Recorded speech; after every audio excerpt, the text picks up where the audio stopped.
And so what they did was they put me into cubicles with every one of the caseworkers, and I learned to interview with everybody. And I found that this caseworker could do an interview scheduled for 30 minutes in 29 and a half minutes. That's how good they were. And this one could do a 30-minute interview in 5 minutes just by going, "You don't have any changes, do you?" Done. Dismount. Okay? This one had clients stacked up out in the waiting room about 4 deep in a holding pattern, inciting a riot out there because they've been sitting out there so long. And this person asked totally different questions than anybody else. 100% accuracy is an attainable goal, and to get there, you need to provide your interviewers with the tools necessary for success. The Interviewing with Style training seminar and video series is the key to improved accuracy and increased employee morale. Watch Tim show you how Interviewing with Style provides easy answers to tough questions. Why do I have to keep coming in here? My situation never changes. Do you hear that? Normally you have to say what?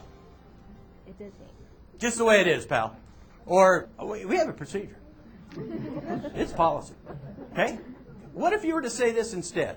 When somebody says, "Why do I have to keep coming in here over and over? My situation never changes." How about this for an answer? Your situation may not change, but the programs change all the time. And we need to make sure that you receive the maximum benefit allowance. You have their full attention? Is that good? That takes in the words, the motivation, the goals and objectives, how you say it. It's the truth. Caseworkers have crowded his workshops nationwide and describe his techniques as the cleanest and easiest methods to gathering information.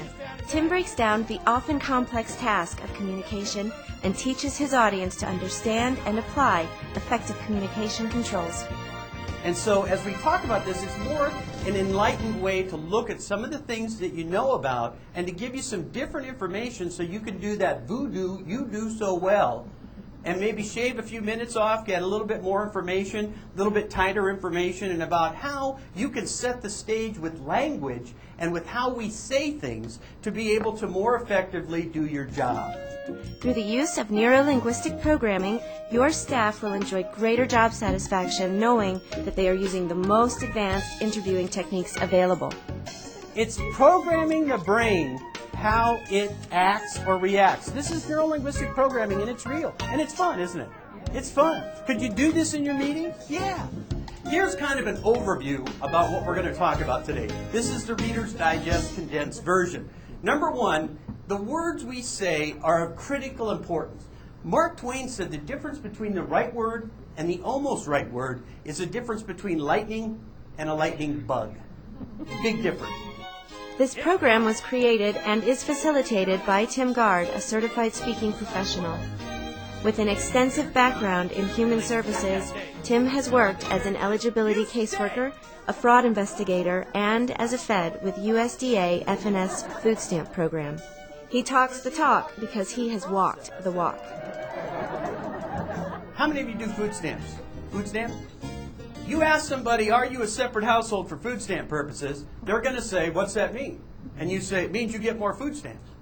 They're going to say, "Why, yes, I am a separate household for food stamp purposes." I mean, what are you thinking? Instead of asking them like that, we rephrase it to say, "Tell me about how food is consumed in your house," or about how you purchase your food, or who does this. Document it. The words we choose are of critical importance. The second thing up there is how we say the words, how we say them. As a Fed with USDA, I got more complaints, not by what was said, but by how it was said. And after the interview, it's just like a car accident. You know, everybody has a different opinion about what exactly transpired there, because both people can come in with preconceived notions. I mean, if I walk out in the waiting room and I go, "Bob Smith, please come with me," that's one thing. But if I do this, "Bob!" There's a difference. Third thing up there is you choose and vary your communication style to meet the applicant. It's not your style that you force on them. It's about how people communicate, and everybody's different. Men and, if nobody else told you this, men and women are different. True or false? True? My wife and I, now my ex-wife, and I know there's two sides to every story and I'm over it. We're driving down the road. Lori looks over at me and she says, Tim, would you like to have an ice cream cone? And I say no. And we go home. Ladies, I'm in trouble. Why? I said, if you want an ice cream cone, you should have asked me. And she said, what? I did. Indirect communication style, direct communication style. There are none that are proper or correct. They're just what? Different. Apply it to what you do every day. So you have to adapt your style to get them, instead of yes or no answers, more open questions. Not are you working, but tell me about your construction business. And then we control the interview based on the style. Everybody is different.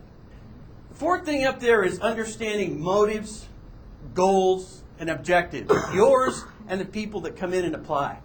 You know, your goal is 100% accuracy. Not 99, not 98. It's accuracy and to give information. The goal of the applicant is to get all the benefits possible when? Yesterday. Because most of them have waited too long to come in. Isn't that right? Yeah. And so there's a desperation there. And I'm not saying it's right or wrong, but their motives and goals are different than yours. And if you force your own motives on them, then you may not communicate because it's different. The one thing you can control is that interview. And if you want job satisfaction, and you should have it, because this is tough work, folks. Not everybody can do this job. True or false? True. Haven't you met people that they got hired? You think, oh, they're not going to last more than a couple days, you know.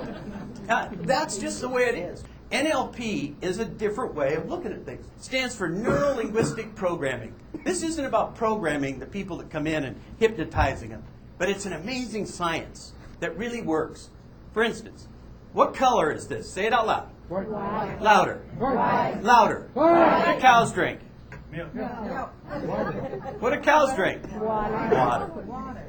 This is why on an application, a lot of times it'll say, they'll answer that gets eligibility is no, no, no, no. And they'll just draw a line right through it, right? Where that should be staggered, shouldn't it? Should make people think about it. And if you keep asking the same question as you're doing this, talking to somebody, what are they going to do?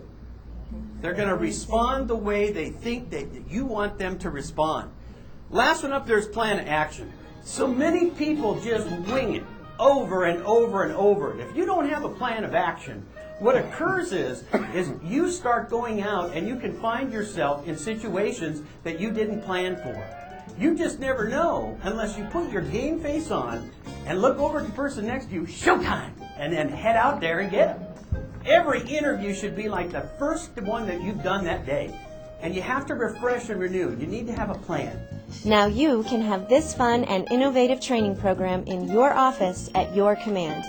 Program 1 in this 2-DVD series covers the words we say, how we say them, and choosing our communication style. Program 2 includes understanding motives and goals, neuro-linguistic programming, a plan of action, and much more.